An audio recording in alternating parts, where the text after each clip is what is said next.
Un librito dulce y amargo. ¿Cómo es posible que de un solo libro pueda tener dos sabores opuestos o diferentes? Ese será el tema que hoy hablaremos aquí en Biblia Fácil Apocalipsis. Bienvenido, un grande abrazo para ti que siempre allí nos permites entrar a casa. Gracias allí por recibirnos. Estamos allí en la sala, estamos en el cuarto, no sé dónde estamos, pero ahí estamos en la TV Nuevo Tiempo o a través de internet, de YouTube, de Facebook, por cualquier medio que estés viendo este programa. Gracias por permitirnos acompañarte, por permitirnos allí juntos estudiar la Biblia cada semana. Un grande abrazo para ti.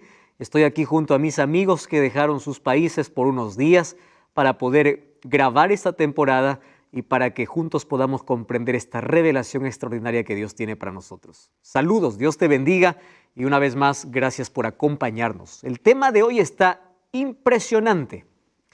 Es por eso que tienes que tomar tu Biblia. Yo estoy aquí con Biblia en mano y vamos a pedir que Dios pueda colocar esta palabra en nuestro corazón y que el Espíritu Santo, como cada semana, como cada día, pueda hablarnos a través de su palabra. Por eso te invito para que juntos podamos orar. Vamos a orar. Querido Dios, gracias por la oportunidad que tenemos de tener una vez más tu palabra en nuestras manos. Y hoy queremos que puedas trasladarla a nuestro corazón, que allí puedas colocar aquellos principios de vida que tú dejaste para nuestro bienestar. Ayúdanos a comprender el tema de hoy, Señor. Tu Santo Espíritu ilumine nuestra mente y hoy podamos fortalecernos en tu palabra y tener la seguridad de que tú estás al control de la historia y tú tienes un pueblo en esta tierra para este tiempo. Acompáñanos hoy, danos tu bendición. En nombre de Jesús. Amén. El tema de hoy es un librito dulce y amargo. ¿Recuerdan ustedes que en los capítulos anteriores vimos que habían dos temas que tenían una relación estrecha? Eran los 7 sellos y las 7 trompetas, porque ambos eran interrumpidos. Antes que se toque la séptima, era interrumpido por algún otro evento, por algún otro hecho, acontecimiento o acción que era colocado. En el caso de los 7 sellos, antes de que el séptimo sello pueda desatarse, había una pregunta y decía, ¿quién puede sostenerse en pie? Entonces allí empieza a colocar un interludio o un capítulo para explicar que aquellos que se mantienen en pie son los 144,000. En el caso de las 7 trompetas, después de la 6ª trompeta, vamos a abrir la Biblia, ahí en Apocalipsis capítulo 9, vemos allí en el capítulo 9 que el ángel toca la 5ª trompeta, o el 5º ángel tocó la trompeta, y luego vemos en el versículo 13 que se toca la 6ª trompeta, y la 7ª trompeta lo encontramos en el capítulo 11, versículo 15. Y ahí vemos un interludio una vez más, ¿verdad? Desde la 6ª a la 7ª trompeta, el capítulo 10 y el capítulo 11 en la primera mitad habla de algunos acontecimientos que sucederían antes que se toque la 7ª trompeta. La 7ª trompeta sería la venida de Jesús. Muy bien, entonces en el capítulo 10 encontramos una revelación importante. Vamos a a Apocalipsis capítulo 10, versículo 1 y versículo 2. ¿Está bien? Vamos a leer. Dice allí, vi descender del cielo otro ángel. Solo que aquí le pone una característica importante. No dice simplemente ángel, dice un ángel fuerte. Nosotros tenemos que tener en cuenta cada vez que encontramos alguna expresión, algún adjetivo, alguna característica principal que se da a cierto personaje, lo está distinguiendo de los demás. No es simplemente un ser celestial, sino este es un ángel fuerte. Acompáñenme a ver las características. Miren, número 1, él está envuelto en una nube. ¿Qué más tiene? Un arco iris sobre su cabeza. Su rostro era como el sol, sus pies como columna de fuego. Solo hasta allí. Nos da aquí la referencia de que lo que está viendo Juan es un ángel fuerte. ¿Quién es este ángel fuerte? Las características que presenta Juan nosotros ya lo hemos visto en los capítulos anteriores. ¿Se acuerdan ustedes el capítulo 1 cuando Jesús se mostró a Juan ahí en la isla de Patmos? ¿Cómo qué se mostró? Como alguien que tenía el rostro como el sol. Apocalipsis capítulo 1 versículo 16. Alguien que tenía sus pies como columnas de fuego. También Apocalipsis 1:16. Haciendo mención ¿a quién? A Cristo, ¿verdad? Y recuerdan ustedes el capítulo 4 de Apocalipsis, que en el trono de Dios, ¿qué cosa había? Dice, un arco iris. Ahora, la palabra nube o nubes, en cierta manera tiene una relación estrecha con Cristo. Apocalipsis 1:7 dice, he aquí viene en las nubes y todo ojo lo verá. Ahora, aquí este ángel está envuelto en una nube. Tiene el arco iris, tiene su rostro como el sol y sus pies como columna de fuego. Al hacer aquí la referencia del ángel fuerte, nos está diciendo que por las características que presenta, es Cristo, es Jesús. La pregunta es, ¿por qué se dice que es un ángel? ¿No? Un ángel fuerte. Ustedes saben que en Judas versículo 9 dice el arcángel Miguel, hablando como o colocando un título para Jesús como aquel que está liderando las huestes angelicales. Ahora, es impresionante que en Apocalipsis encontramos muchos títulos para Jesús. El león de la tribu de Judá, el cordero, Jesús se presenta como luz, como el esposo, como el novio, etcétera, etcétera. Más de 30 títulos encontramos en Apocalipsis. Uno de esos títulos es un ángel fuerte. Ahora, ¿por qué un ángel fuerte? Porque ahora Jesús viene, ángel, ¿qué significa? Mensajero. Viene trayendo un mensaje específico para el tiempo del fin. Entonces, recuerdan que para las iglesias Jesús tomaba diferentes presentaciones.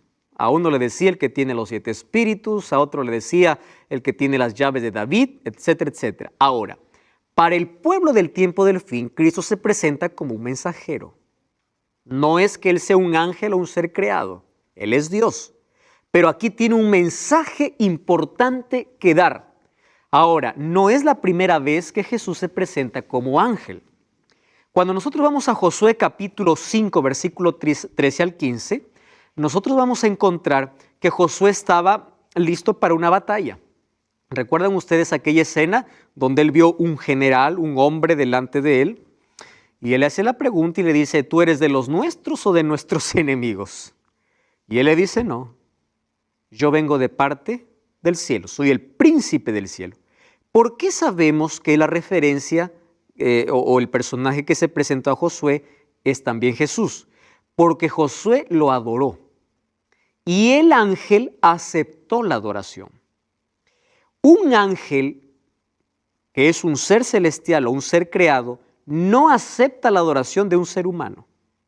Vamos a Apocalipsis capítulo 19, versículo 10. Por ejemplo, cuando vemos a Juan postrándose ante un ángel. Miren, ve, libro de Apocalipsis, capítulo 19, versículo 10, ¿qué dice ahí?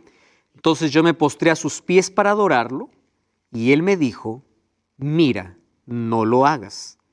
Yo soy consiervo tuyo y de tus hermanos que mantienen el testimonio de Jesús. ¿Adora a quién? A Dios. Ahora, fíjese qué interesante esta expresión. Un ángel, siendo un ser celestial, no permite ser adorado. ¿Por qué entonces hoy los seres humanos pueden adorar a hombres que supuestamente están en el cielo? Hay muchos que rezan a San Pablo, rezan a San Pedro, rezan a... Si Pablo supiera que la gente está adorando, pidiéndose, aquí el ángel no le permite ni siquiera inclinarse, porque dice, yo me arrodillé.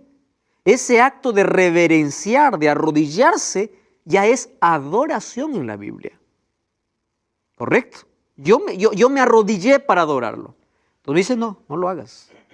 Un ángel no necesita ser o no permite ser adorado. Entonces, el ángel que se presentó a Josué en el Antiguo Testamento, ahora aparece Cristo en la figura de ángel una vez más porque tiene que dar un mensaje para su pueblo. Ahora fíjense aquí, allí dice que el versículo 2, ¿qué cosa dice? En su mano tenía un librito abierto. Significa que para que un libro esté abierto, primero ha tenido que estar cerrado, ¿verdad? Tuvo el librito abierto y puso su pie derecho sobre el mar y el izquierdo sobre la tierra, y clamó a gran voz como ruge un león. Y cuando hubo clamado, hubo 7 truenos. ¿Recuerdan la palabra truenos? Presencia de Dios, acercándose a algún juicio de Dios o la inminencia de Dios, Dios estando allí presente. Ahora fíjense, tenía en su mano entonces un librito abierto. Puso su pie derecho sobre el mar y sobre la tierra y gritó a gran voz, y cuando él hubo gritado, 7 truenos emitieron sus voces. Cuando en la Biblia se hace referencia a tierra y mar, está hablando de la totalidad de la tierra. Miren, mar en Apocalipsis capítulo 18, capítulo 17, 15, dice que representa muchedumbres de gente. Y tierra, lugares poco poblados. Eso vamos a ver en los siguientes capítulos. Entonces, cuando dice que está con el pie sobre el mar y sobre la tierra, está hablando de que el mensaje que tiene un alcance mundial. Muchedumbres de gente como lugares pocos poblados. Aquí alcanza la totalidad, el mensaje que él tiene es para todo el mundo, ¿correcto? Ahora, fíjense, otro asunto interesante. Ahora, ¿qué cosa más dice el versículo 5? Vamos a leer el versículo 5. Dice así: el ángel que vi de pie sobre el mar y sobre la tierra, levantó su mano al cielo y juró por el que vive por los siglos de los siglos, que creó el cielo y las cosas que están en él, y la tierra y las cosas que están en ella, y el mar y las cosas que están en él, que el tiempo no sería más, sino que en los días de la voz del séptimo ángel, cuando comienza a tocar la trompeta, el misterio de Dios se consumará. Es la revelación completa de Dios, ¿verdad? Como lo anunció a sus siervos los profetas. Eso ocurrirá en la eternidad, porque en la séptima trompeta Cristo regresa. Ahora, fíjense un asunto aquí. Dice que levantó su mano y dijo, el tiempo no es más. No pierdan, por favor, Apocalipsis 10:5 y vamos a Daniel. Daniel capítulo 12, versículo 5. ¿Está bien? Daniel capítulo 12, versículo 5 al versículo 7. Es el último capítulo de Daniel, versículo 5 hasta el versículo 7. Dice así, presten atención. Dice, yo miré y vi a otros 2 que estaban en pie, uno que estaba al lado del río y el otro al otro lado. Y dijo uno al varón vestido de lino, que estaba sobre las aguas del río, ¿cuándo será el fin de estas maravillas? Versículo 7. Oí al varón vestido de lino que estaba, ¿qué cosa dice? Sobre las aguas del río, el cual alzó su mano derecha. ¿Recuerdan Apocalipsis capítulo 10? ¿Sí? Alzó su mano derecha y juró por el que vive por los siglos de los siglos, que será por tiempo, tiempos y la mitad de un tiempo. Y cuando se acabe la dispersión del poder del pueblo santo, todas estas cosas se cumplirán. Presten atención aquí. En Apocalipsis capítulo 12, el ángel, alguien le pregunta y dice, ¿cuándo va a terminar todo este asunto? Está hablando en el contexto del sufrimiento del pueblo. Y dice, será por tiempo, tiempos y la mitad de un tiempo. En profecía esto equivale a 42 meses o 1260 días o 1260 años. Eso vamos a ver luego. Entonces dice, ¿cuándo? Entonces el ángel levanta su mano y jura y dice, el tiempo será por tiempo, tiempos y mitad de un tiempo. Haciendo referencia a la edad media de persecución. Ahora en Apocalipsis capítulo 10, levanta su mano y dice, se acabó. Ya no hay más tiempo. Es decir, está hablando de que este ángel tiene un mensaje después que haya pasado el pueblo por 12 siglos de tribulación, 12 siglos de persecución. ¿Correcto? Esos 12 siglos, ahí encontramos la iglesia escondida en el desierto, la iglesia perseguida. ¿Por qué? Porque un poder religioso perseguía a aquellos que querían ser fieles a la Biblia y los llamaba herejes, porque no obedecía sus órdenes, y eran las órdenes del Papa. ¿verdad? 12 siglos de sangre a través de la Santa Inquisición y a través de todas las cosas que se hicieron, las grandes matanzas a los cristianos. Ahora el ángel dice, tiempo no será más. Es decir, ahora comienza el tiempo del fin. No hay otra profecía más. Aquí comienza el fin. Ahora es interesante entonces que Apocalipsis 10 es un eco de Daniel 12, con una sola excepción. Ya no habrá más tiempo. El tiempo del fin profetizado por Daniel ahora está en pleno movimiento cuando el ángel en el capítulo 10 levanta su mano y dice, ya no existe más tiempo. Vamos al versículo 9 entonces, capítulo 10, versículo 9. Entonces dice, fui donde el ángel, o el versículo 8, una voz del cielo me dijo, tome el libro que está abierto en la mano del ángel que está en pie sobre el mar y sobre la tierra. Fui al ángel y me dijo, le dije que me diera el librito y él me dijo, toma y cómelo. Te amargará el vientre, pero en tu boca será dulce como la miel. Entonces tomé el libro de la mano del ángel, lo comí, en mi boca era dulce como miel, pero cuando lo hube comido, estuvo amargo en mi vientre. Cuando habla acerca de un librito dulce, ¿de qué está hablando en la Biblia? Entonces tenemos que buscar el contexto. Miren, yo aquí tengo por lo menos 3 textos que hablan acerca de la dulzura del Evangelio. Salmos 19:10, 119:3 y Jeremías 15:16. Creo que el de Jeremías es muy conocido cuando dice, yo tomé tus palabras y las comí, fueron dulces a mi paladar, dulces como miel. Cuando habla acerca de la dulzura del libro, está hablando de buenas noticias, de buenas nuevas, porque el Evangelio siempre trae dulzura. Entonces, ¿en qué momento la dulzura se tornó amargura? Porque dice, era dulce. Amargó cuando estuve en mi vientre, porque en mi boca era miel, era dulce. Muy bien. Quiere decir que antes de la venida de Cristo habrá un profetizar o una proclamación del Evangelio que llegará a todo el mundo, que es el Evangelio eterno, pero que será dulce y luego terminará siendo amargo. Ahora, vamos al capítulo 10, versículo 11. Fíjense lo que dice. Y él me dijo, este contexto es importante, es necesario que profetices otra vez a pueblos, naciones, lenguas y reyes. No se olviden de ese texto porque vamos a volver. ¿En qué momento se hizo dulce o se hizo amargo algo que era dulce? Nosotros comprendemos que el librito que tenía en la mano aquí el ángel era el libro de Daniel, por una razón. Vamos a Daniel capítulo 12. Volvamos a Daniel, ¿está bien? Daniel capítulo 12, vamos a leer el versículo 4. Vamos a ver el texto, Daniel capítulo 12, versículo 4. 12, 4. Miren lo que dice allí la Biblia. Pero tú, Daniel, cierra las palabras y sella el libro. ¿Hasta cuándo? Dice. Hasta el tiempo del fin. Cerrar el libro significa que su comprensión sería en el tiempo del fin. Un libro cerrado significa un libro no comprendido. Está cerrado, no se puede comprender. Muchos correrán de aquí para allá. Y la ciencia, cuando habla de ciencia, está hablando también de conocimiento que aumentará. Entonces, el libro cerrado de Daniel 12 ahora se abre en Apocalipsis capítulo 10. ¿Qué cosa es lo que tenía cerrado el libro de Daniel? Daniel tiene muchas profecías. Sin embargo, hay una que Daniel nunca llegó a su comprensión total, a pesar de que el ángel Gabriel explicó. Y es la profecía de Daniel capítulo 8, versículo 14.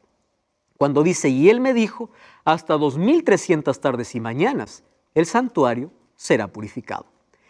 Esta es una de las profecías más largas en la Biblia. Es una profecía de tiempo, más larga. No existe una profecía más larga que esta. 2300 tardes y mañanas.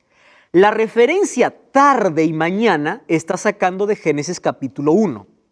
Tarde y mañana representa a un día, ¿correcto?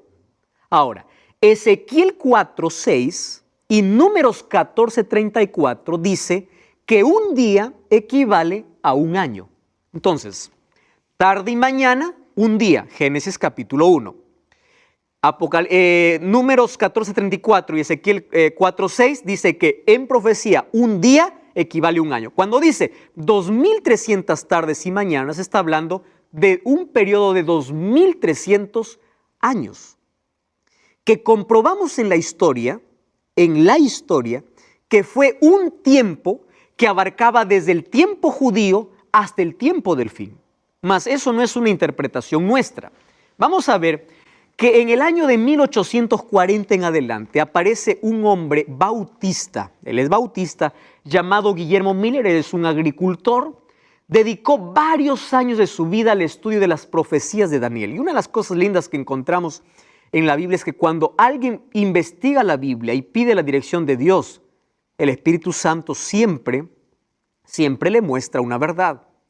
Ahora, él empezó a estudiar la profecía cerrada de Daniel, ¿correcto? Ahora, esa profecía de las 2300 tardes y mañanas, él empezó junto a un grupo de personas a poder ver el cumplimiento de esta profecía. ¿Por qué? Una palabra le preocupó a Guillermo Miller y es la palabra purificado. Para poder entender la palabra purificado, nosotros tenemos que entender el contexto del sistema de sacrificios en el Antiguo Testamento. Entonces, yo aquí les voy a explicar. Éxodo capítulo 25, Dios le dice a Moisés, hazte un santuario. Y a través del santuario, Dios mostraba al pueblo a través de imágenes cómo se salva el hombre. ¿Cómo se salvaba el hombre? ¿Cómo eran perdonados sus pecados? A través de la muerte de un cordero. Es decir, el pecado trae muerte, pero hay un cordero que muere en mi lugar, muerte sustitutoria. Eso significa, el ser humano se salvó por la gracia, que era la sangre del cordero, y por fe, porque creía que ese cordero representaba ¿a quién? A Jesús, ¿correcto? Entonces, había dos tipos de sacrificio. El sacrificio continuo era porque era todos los días, y había una vez al año que era el sacrificio por expiación o purificación del santuario. Este sacrificio era especial. ¿Por qué purificación? Ahora les explico. Voy a hacer de la manera más práctica. Yo soy un pecador, entonces yo traigo mi ofrenda, traigo un cordero, traigo un animal y llego hacia el sacerdote. El sacerdote está allí, el cordero tiene que ser el mejor cordero porque representa a Cristo. Yo coloco allí el cordero en el altar, el sacerdote me da el cuchillo. No es que el sacerdote lo mata, yo lo mato, porque es por mi pecado. Pero antes de clavar el cuchillo allí para degollar al cordero, yo colocaba mi mano sobre la cabeza del cordero y confesaba mi pecado. Presten atención. Mi pecado era transferido ¿a dónde? Al cordero.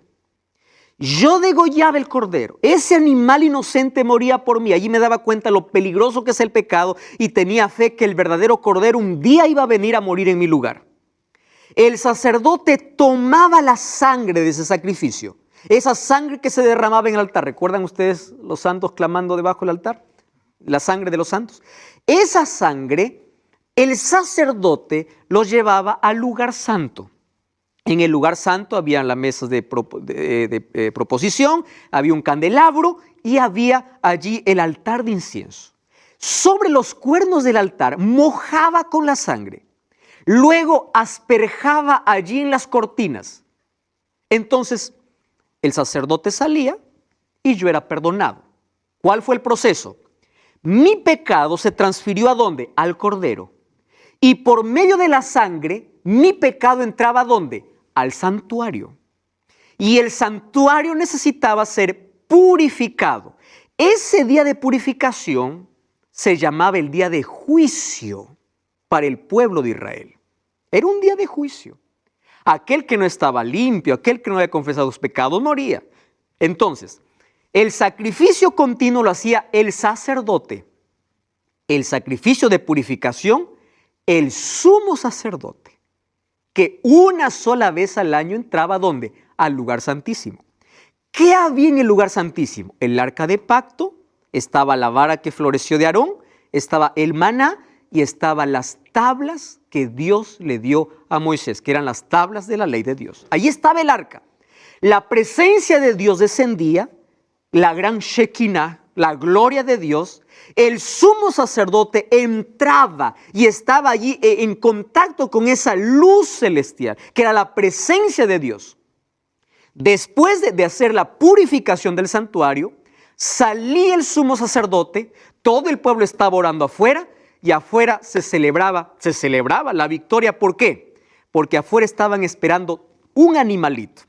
Recuerda, yo no especifiqué antes de que se celebre ese día, que era el 10º día del mes séptimo, no era cualquier día, 10º día del mes séptimo, 2 corderos eran echados suerte, uno para Dios y uno para Azazel. Azazel era para Satanás. Entonces, el sumo sacerdote salía, aquel que fue sorteado para Dios, era derramada su sangre y con eso se purificaba el santuario. Cuando él salía, ahora colocaba sus manos sobre el chivo que era para Azazel y ese se iba a morir en el desierto. Eso representaba el milenio, que luego vamos a ver, porque el diablo finalmente va a llevar el pecado, no porque él sea nuestro salvador, porque el perdón entró por causa del cordero, no por causa de Azazel, ¿correcto? Entonces, finalmente lo único que hace el sumo sacerdote es culpar al diablo por haber provocado todos los pecados. Ahora, eso ocurría todos los años. El santuario era purificado una vez por año, ¿correcto? Una vez por año. Ahora, cuando Guillermo Miller dice 2300 tardes y mañanas el santuario será purificado, él piensa así: santuario en la tierra, Jerusalén fue destruida. ¿Qué santuario? Santuario en la tierra. Excelente, dijo. Entonces, si el santuario es la tierra, quiere decir que la tierra será purificada. ¿Y cómo va a ser purificada la tierra? Cristo regresa. Eso es lo que él pensaba. Y ese mensaje fue difundido a partir de ese año. Vimos allí cómo apareció un hombre en la historia que estuvo preocupado por una expresión de aquel libro que un momento fue cerrado, que fue el libro de Daniel. Y ahí encontró que el santuario sería purificado. Lo que le llamó la atención a él fue la fecha, 2300 tardes y mañanas. En un periodo profético sería 2300 años. Entonces él, basándose allí en el servicio diario, el sacrificio continuo y en la purificación de lo que sucedió en el pueblo de Israel, entonces él llegó a una conclusión extraordinaria de que la purificación del santuario, pensó él, que sería aquí en la tierra y se purificaría con la venida de Cristo. Bueno, entonces, si la purificación del santuario era un juicio para el pueblo de Israel, Guillermo Miller dice, él pensó, esto también es un juicio o es el final para el pueblo de Dios en la tierra. La pregunta es, ¿cómo llegó a esa conclusión? Para que él pueda llegar a esa conclusión, él analizó Daniel capítulo 8. No tengo la intención de poder explicar todo este diagrama. Tú puedes ver este programa, por favor, busca en YouTube, allí 2300 tardes y mañanas en la temporada de Daniel, ¿correcto? Tú que estás viendo el programa, allí vas a ver a detalles lo que hoy voy a hacer, un breve resumen. Daniel capítulo 8, versículo 14 dice, hasta 2300 tardes y mañanas el santuario será purificado. Sin embargo, Daniel no entiende esa profecía y Dios envía a Gabriel para que pueda explicar la profecía.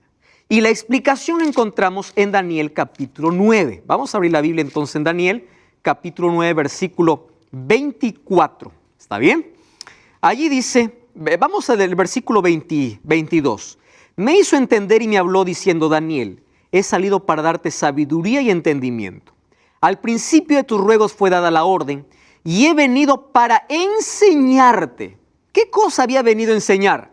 Si ustedes leen el capítulo 8, versículo 27 dice, yo, Daniel, quedé quebrantado y estuve enfermo algunos días.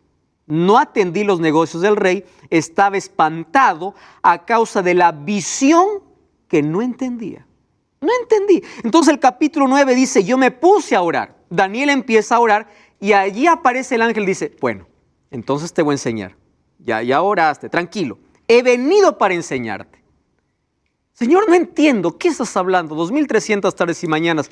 Vamos a Daniel 8:14. Miren ahí. Daniel capítulo 8, versículo 14.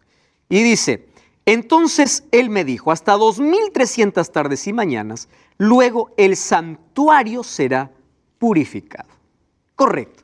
No entiende, y en el capítulo 9 encontramos así. Capítulo 9, versículo 24. 70 semanas están determinadas para tu pueblo y para tu ciudad, para terminar la prevaricación, poner fin al pecado, expiar la iniquidad, traer justicia, sellar la visión y ungir. Esa palabra ungimiento es importante. ¿Ungir a quién dice? Al Santo de los Santos. ¿A quién está haciendo referencia aquí? A Cristo. Correcto.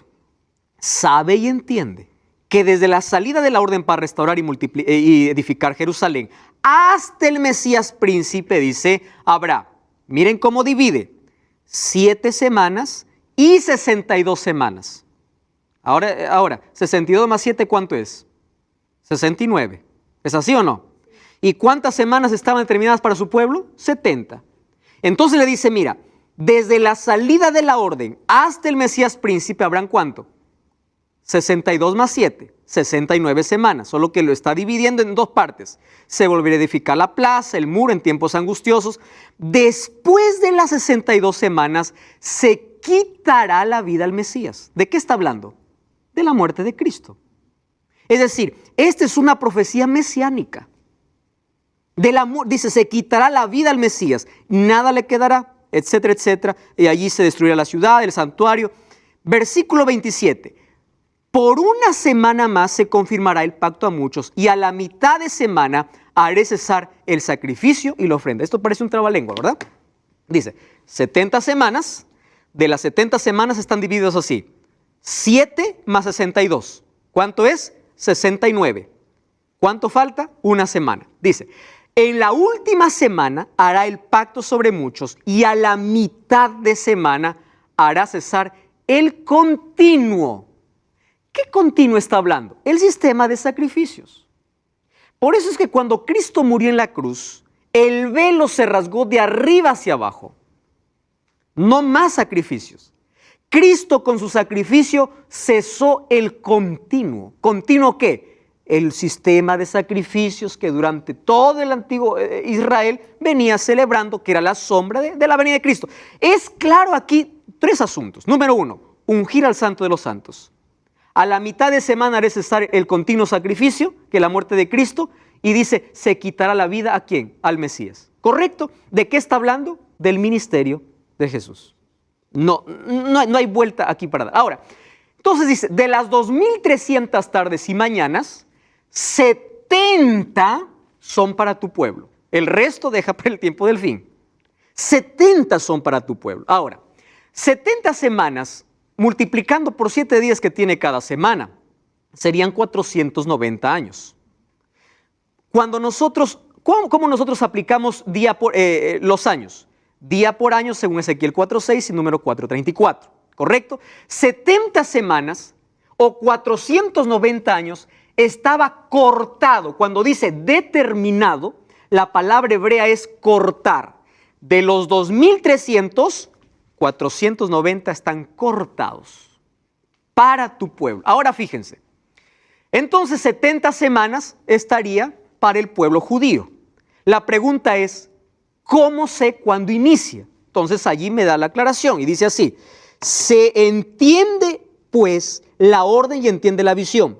Ahora, miren lo que dice el versículo 25, sabe pues y entiende. Desde la salida de la orden para restaurar y edificar a Jerusalén, habrán 62 y 7. Es decir, el punto de inicio de estos 490 años, que sería el mismo inicio de los 2300 años, sería ¿cuándo? Cuando se da la orden para reedificar Jerusalén. Jerusalén fue mandado reedificar en 3 ocasiones. Primero fue por Ciro. Luego, en Esdras 7:7 nos dice que Artajerjes finalmente da la orden para poder reedificar esos muros. ¿Por qué se toma el año 457, el otoño del 457? Porque es ahí donde Jerusalén llega recién a ser reedificada y a ser nuevamente vista como una ciudad. Antes no, ¿correcto? Ahora, si el año 457 inicia, entonces aquí nosotros hacemos un cálculo, ¿verdad? Del año 457 dice, los 70 semanas están divididas ¿en cuánto? En 7 más 62. 62 más 7 serían 69 semanas. ¿Por qué lo divide en dos? Porque a los 49 años o 7 semanas se termina de reedificar el muro de Jerusalén, en el año 408. Ahora, esas 62 semanas servirían para ungir al Santo de los Santos. ¿Cuándo se unge el Santo de los Santos? En el bautismo de Cristo. Ese ungimiento era el inicio de su ministerio, que ocurrió en el año 27. Ahora, del año 27, desde el ungimiento, habría una semana más. Y dice, a la mitad de semana haré cesar el continuo. 27 más 7 serían 34. Entonces, ¿qué significa eso? ¿Cuál sería la mitad de 27 al 34? 3 años y medio, sería el año 31 después de Cristo. Jesús muere de acuerdo a la profecía, en la hora exacta, en el día exacto, cuando el cordero tenía que ser sacrificado. Y según la profecía de Daniel, justo a la mitad de semana, es decir, en el año 31, porque en el año 27 se bautizó, y en el año 34, con la muerte de Esteban, el pueblo judío dejó de ser el pueblo privilegiado por Dios y la salvación pasó para todos los gentiles y levantó a un hombre llamado Pablo, el apóstol de los gentiles. De las 2300 tardes y mañanas, 70 son para tu pueblo. Dentro de esas 70 semanas está, ¿qué cosa? El ministerio de Cristo. No podemos quitar el ministerio de Cristo de la profecía, porque Cristo es el centro de la profecía. Entonces allí él hizo los cálculos, pasando las 70 semanas para el pueblo de Israel. Entonces él dijo así, si son 2300 años, menos 490, que ya fue un periodo cumplido, me resta 1810 años, para llegar a los 2300.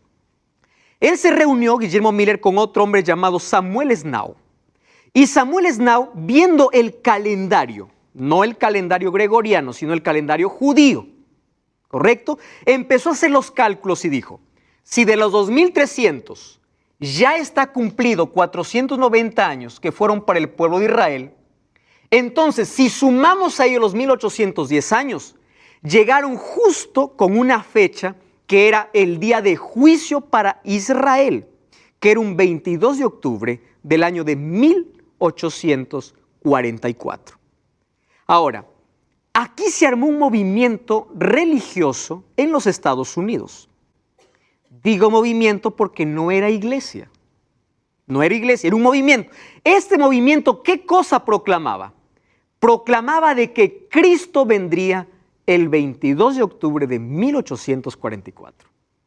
Y el mensaje abarcó todas las religiones de esa época. Todos dejaron sus cosas que hacer, todos dejaron sus sembríos, todos dejaron todo, porque Cristo vendría el 22 de octubre de 1844. Ellos estaban tan convencidos que el mensaje era tan dulce. ¿Y por qué era tan dulce? No hay mejor buena nueva que el cumplimiento de la promesa. Cristo vendría.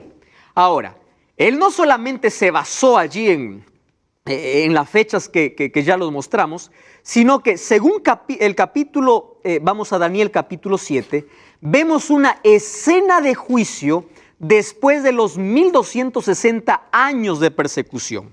Miren, en el capítulo 7, ahí en el versículo 8 dice, mientras yo contemplaba los cuernos, un cuerno pequeño salió y delante de él fueron arrancados 3 cuernos. Este cuerno tenía ojo de hombre, una boca que hablaba gran insolencia. Esto vamos a ver en el capítulo 13 de quién se trata. Estuve mirando hasta que fueron puestos tronos y se sentó un anciano de días. Su vestido era blanco como la nieve, su pelo igual que la revelación que recibe Juan.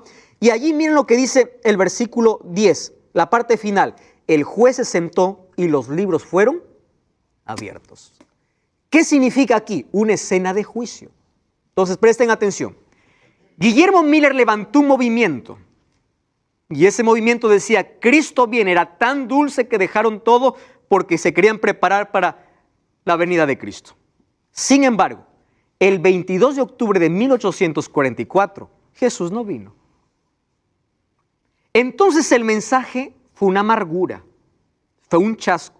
El mensaje tan dulce separó a 3 grupos de personas. El primer grupo de personas estuvo tan renegado que salió del movimiento, porque no había iglesia, salió del movimiento que empezó a renegar y nunca creyó más en las promesas de Dios. El segundo grupo continuó dando fechas, incluso hasta ahora hay un grupo que sigue dando fechas de la venida de Cristo. Y un tercer grupo, de aquí nace un tercer grupo. Y ese tercer grupo es un movimiento profético. Ahora les explico por qué. Miren, entonces, esto sería para el tiempo del fin. Un mensaje dulce que luego se convierte en amargura. Ahora, ¿Guillermo Miller estaba equivocado? No. Estaba equivocado en el evento, pero no en la fecha. Es decir, Cristo no iba a volver a la tierra, pero Cristo asumía una nueva función. No quiere decir que hasta ese momento Cristo no hubiese asumido una nueva función, o Él estaba esperando la fecha para asumir una nueva función. No. Lo que está diciendo que a partir de esa fecha se abriría un juicio. Por eso que Apocalipsis capítulo 14 dice, la hora de su juicio ha llegado. ¿En qué momento lo coloca la hora del juicio? Después del capítulo 10. Cuando el tercer ángel dice, adora a Dios, la hora de su juicio ya llegó. ¿Llegó después de qué? Después de que el ángel haya hecho comer el librito dulce y amargo. Es decir, en el cielo se abrió un juicio, ¿correcto? Para el pueblo de Dios. Ahora, miren esta expresión, es necesario que profetices otra vez. De aquí se levantaron 3 grupos y uno de esos grupos que se levantó fue la Iglesia Adventista del Séptimo Día. Presten atención a lo que yo voy a decir ahora. Dios no levantó una iglesia para que sea exclusiva de la salvación, porque la salvación es dado para todos y yo creo que en todos los lugares, en todas las iglesias, Dios tiene un pueblo. Sin embargo, Dios para el tiempo del fin levantó un pueblo, sí levantó para predicar una verdad basada en la palabra de Dios. Por eso es que el nacimiento de esta iglesia es profética. La iglesia tiene un mensaje profético y ese mensaje es de Apocalipsis capítulo 14, versículo 6. Abran su Biblia, por favor. Apocalipsis capítulo 14, versículo 6 dice, vi volar en el cielo otro ángel que tenía el evangelio eterno para predicarlo a toda nación, tribu, lengua y pueblo. Presten atención al mensaje. Decía a gran voz, número 1, temed a Dios y dadle gloria porque la hora de su juicio ha llegado. ¿Cuál es el mensaje que predica esta iglesia? Algo que en otras iglesias no es común. La hora de su juicio llegó. ¿Cuál es el juicio de Dios? Mira las profecías. Habla de profecías y habla acerca del juicio. Número 2, ¿qué dice? Adorad a aquel que hizo el cielo y la tierra, el mar y las fuentes de las aguas. ¿De dónde he sacado este texto? De Éxodo capítulo 20, versículo 8. ¿No dice así? Aquel que hizo el cielo, la tierra, la fuente, el mar y la fuente de las aguas. Número 3. Esta iglesia se ha levantado para declarar que Babilonia ha caído. No está hablando de la Babilonia literal, sino de la confusión espiritual que existe en el mundo. Y número 3, para poder advertir que estamos en el tiempo del fin y que nadie puede adorar a la bestia en su imagen, porque pronto vendrán 7 plagas sobre ese pueblo. Querido, esta iglesia se levantó como un movimiento profético. Préstame atención a lo que te voy a decir. Una placa no salva a una persona, de ninguna manera. Quien salva es Cristo. Pero Dios levantó para el tiempo del fin un pueblo profético. No porque ellos están seguros de su salvación, sino que levantó para que ellos puedan proclamar una verdad basada en la palabra de Dios, que predique del juicio, que hable acerca de la verdadera adoración y que hable acerca de los eventos finales. Yo te voy a hacer un desafío en este momento. No busques una iglesia cerca a casa. Busca una iglesia que tenga un fundamento bíblico. Busca una iglesia que tenga sus creencias basadas en la palabra de Dios, que su nacimiento, que su origen, que las cosas que se practica esté basado solamente en la Biblia. Finalmente, la Biblia es la única regla de norma de fe y conducta para todo ser humano. Dios tiene su pueblo en todas las iglesias, pero un día todos ellos se reunirán. Un día todos ellos serán llamados por Dios y adorarán a ese verdadero Dios del cielo. Sin embargo, hoy la iglesia adventista tiene un mensaje profético para dar, y es el pueblo que Dios levantó para el tiempo del fin, para traer aquellas verdades que fueron pisoteadas por más de 1260 años. Esta Biblia, esta palabra fue oculta. Sin embargo, esa verdad hoy es restaurada. Y hoy te invito a tomar una decisión, a dar un paso de fe, no para que te unas a una placa, sino